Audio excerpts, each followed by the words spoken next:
Alright, this is how to place two objects in superposition.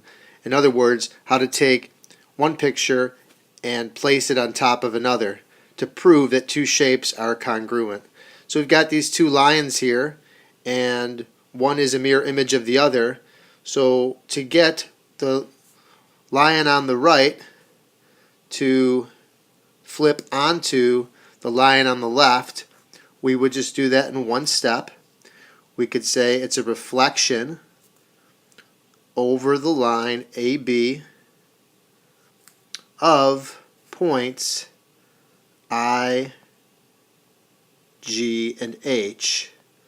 And those points would turn into or map onto, well, I becomes F, and G becomes E, and H would become D. And that would guarantee us that the two lions are congruent. We would write out, since reflections preserve size and shape,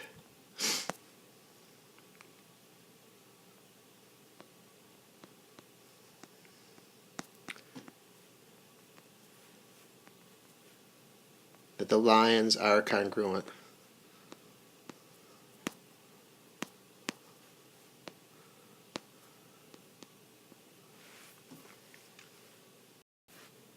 Alright, for question number 2, we've got two images, the pre-image and the image, and these are not mirror images of each other.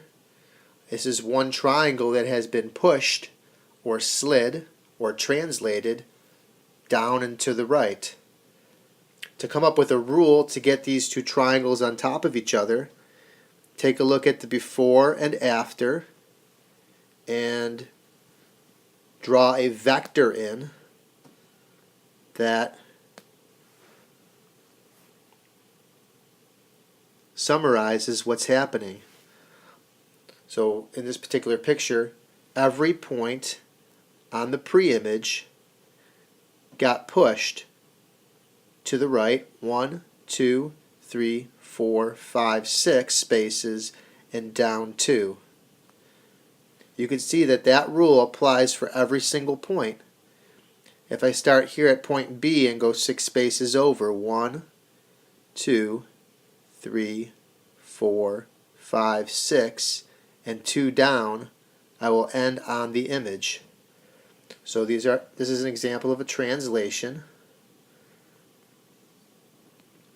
And translation is a transformation that slides the shape. And if you wanted to talk about what happened here, you could write it in terms of vectors. You could say it was a translation from A to A1 of triangle ABC, which placed it on top of triangle A1, B1, C1.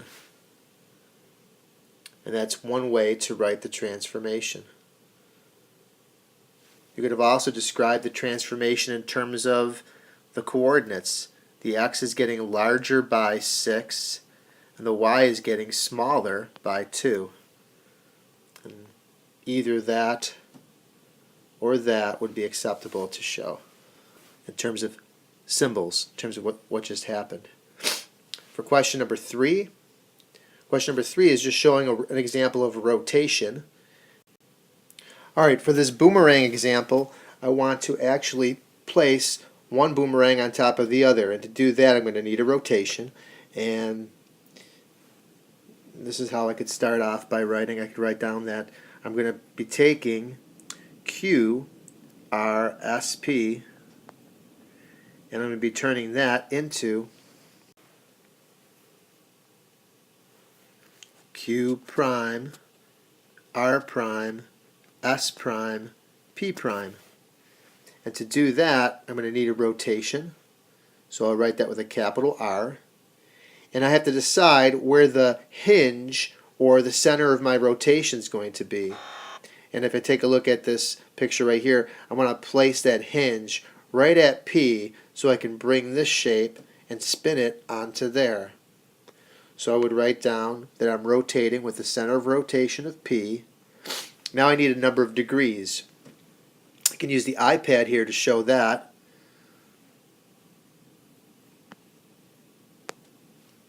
I can actually take this shape in blue and spin it or rotate it with a positive angle motion from where it was here,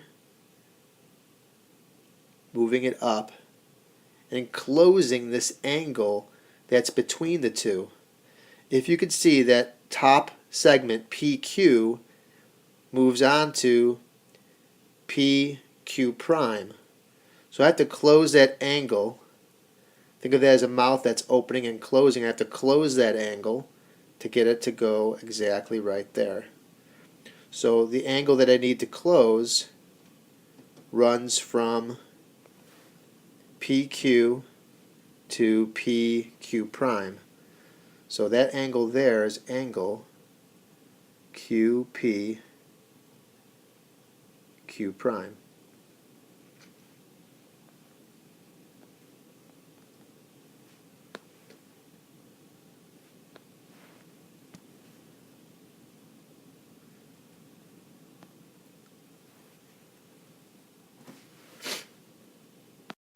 Okay, part 2 includes questions that involve more than one transformation to get the shapes to line up. And on some of these questions, it's helpful to, especially at the very beginning, to use tracing paper. So I don't have tracing paper on my iPad here, but you can see I traced over Homer's face on the right, and the goal is to get the picture from the right to end up on the picture on the left. Now to do that, a reflection won't be enough. These are not mirror images of each other. I mean, he's looking towards the right in both pictures. His nose is facing towards the right in both pictures. It'll take a slide to get these to go on top of each other first, and a rotation to follow up. So although this might be able to be done with just a rotation, you'd have to figure out the center of rotation by using perpendicular bisectors, and it might make things more complicated to try to do it in one step, but we're going to use just 2 steps to take care of this. The first thing to notice is that we have to do a transformation to get the two heads to be near each other, and one way to do that is just to call this point A and call this point B and talk about sending point A onto point B and moving everything from the right onto the left face, towards the left face. So that would be a translation from A to B. So I can do that here with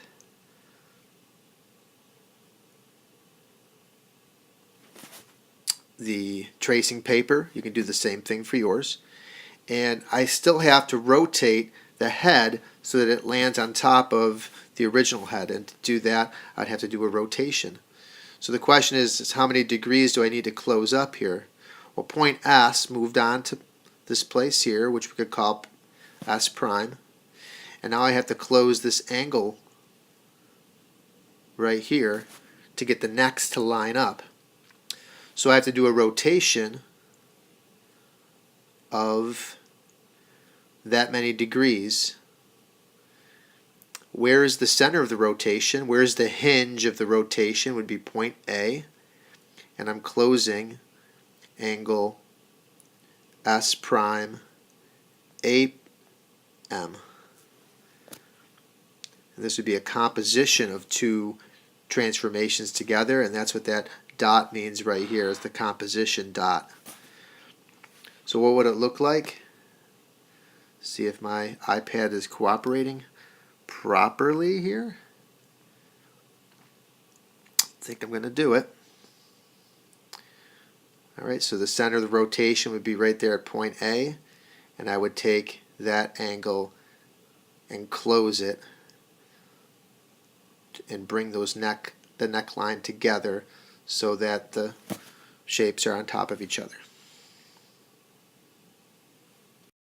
Alright, the final one here, I've got to get these 2 triangles to be in superposition with each other, and it's going to take 3 steps to get these together. They look to be mirror images, so I'll need a reflection. They're separated, so I'll have to use a translation, and they're rotated too, so I'll have to use a rotation to get them together.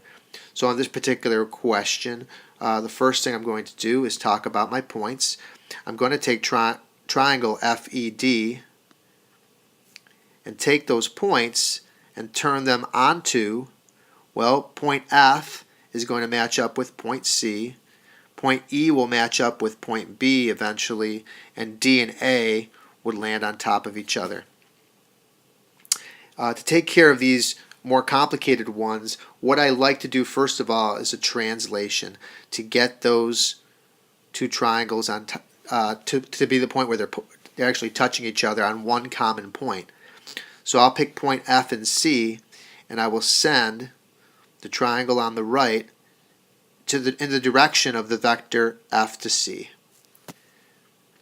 After that, I'm going to actually close the gap that's between the two by a rotation, centered at point C, and the angle I'm going to use will be ECB.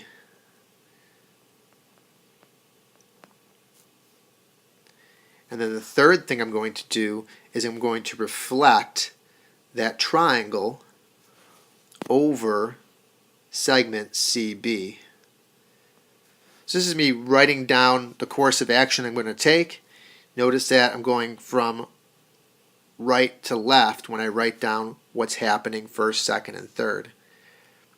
This is maybe not so easy for you to see because this is only our first day at this, or first official day at this. But this would be easier to show you with a tracing paper maybe too. So you can trace out FED like I did there. Alright, let's walk through those moves. First thing I'm going to do is take this and slide it from right to left, which would place the triangle right there. The new point E is over here, and now I have to close that angle ECB. So I will take that and close it by doing a rotation.